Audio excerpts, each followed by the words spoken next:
Alright, so we're looking at a 2010 Dodge Ram with the 5.7 Hemi in it. He said the oil pressure was reading kind of high.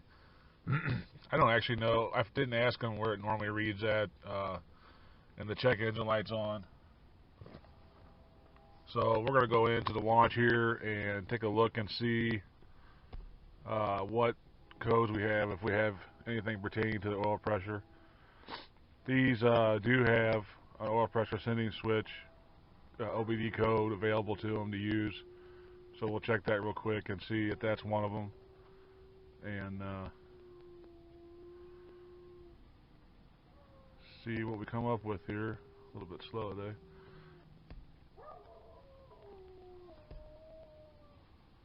Alright, so yeah, we got a P0520 and a P0524, oil pressure too low, and engine oil pressure sensor circuit. Kind of interesting there because it says oil pressure is too low, and he said it was reading too high on the gauge. I'm going to go ahead and start it and see where it's reading at. So it is reading about 3/4 up. I don't know if they actually moved. Could just be a dead sensor, and that's why the computer thinks it's low.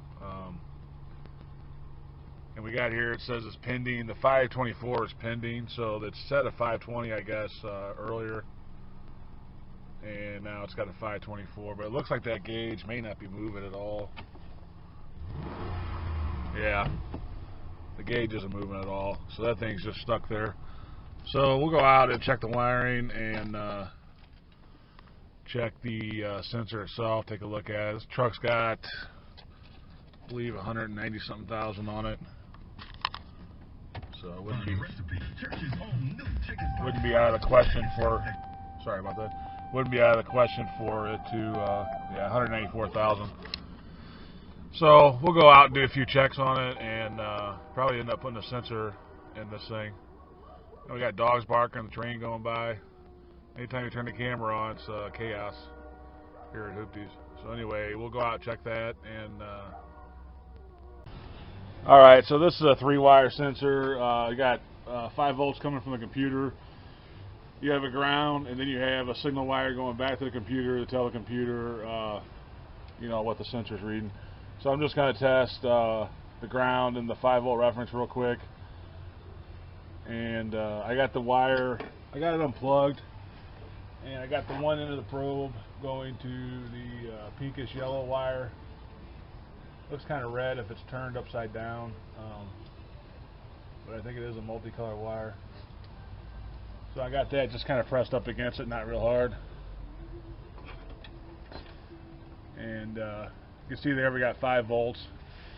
So that means that the computer is given some power supply to that sensor. Now we're going to check the ground real quick, and then if that reads, we're going to go ahead and replace the sensor. I'll move you over there real quick. See if I can get you over there. It's going to get a little more hectic now. I got the test light to positive on the battery. I got it on the positive. So if we touch anything ground, it should light the test light. I'm going to try to do this one-handed here.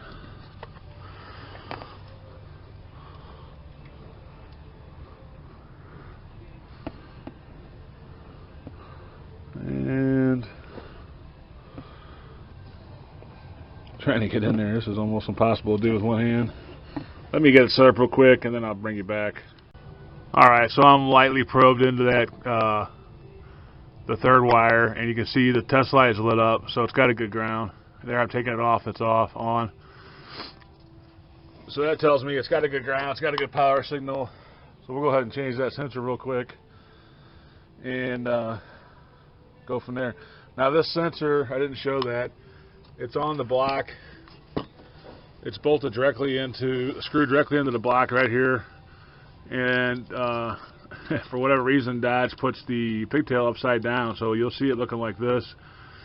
And what you need to do is pull this red tab outward to release it, and then you press down on this right here, and that releases it. Once you press down on this, pull it out. But you got to pull this red tab out pretty far so that it'll come out, and it'll be upside down like this. So this tab will be towards the passenger side.